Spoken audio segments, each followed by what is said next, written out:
ঢাকা দক্ষিণ সিটি যেভাবে নাগরিক সেবা ব্যাহত হচ্ছে তাতে আর চুপ থাকার মতো পরিস্থিতি নেই বলে মন্তব্য করেছেন স্থানীয় সরকার, পল্লী উন্নয়ন ও সমবায় উপদেষ্টা আসিফ মাহমুদ সজীব ভূঁইয়া।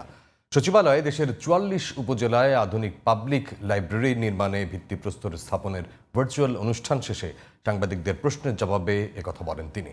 ঢাকা দক্ষিণ সিটি কর্পোরেশনের অস্থিতিশীল পরিস্থিতি সম্পর্কে সরকারের উচ্চ পর্যায়ে অবহিত আছে এবং শিগগিরই আলোচনার ভিত্তিতে যে সিদ্ধান্ত নেওয়া হবে তা বাস্তবায়ন করা হবে বলেও জানান আসিফ মাহমুদ।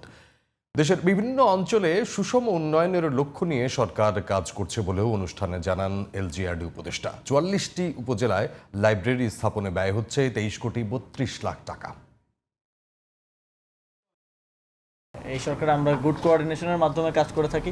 একই সাথে যখন রাজনৈতিক দলগুলোর সাথে আমরা সৌহার্দ্যপূর্ণ সম্পর্কের কথা বলি এবং সেটা রক্ষা করতে গেলে দায়িত্বশীল আচরণ আসলে প্রত্যেকের থেকেই প্রত্যাশিত। আমরা আমাদের পার্টটা দায়িত্বটা পালন করার চেষ্টা করছি, দায়িত্বশীল আচরণ করার চেষ্টা করছি। তবে এ বিষয়ে যেভাবে নাগরিক সেবা আসলে ডেডলকের দিকে যাচ্ছে, এ বিষয়ে আর আসলে চুপ থাকার মতো পরিস্থিতি নেই এবং সরকারের উচ্চ পর্যায়ে এটা নিয়ে কনসার্ন আছে।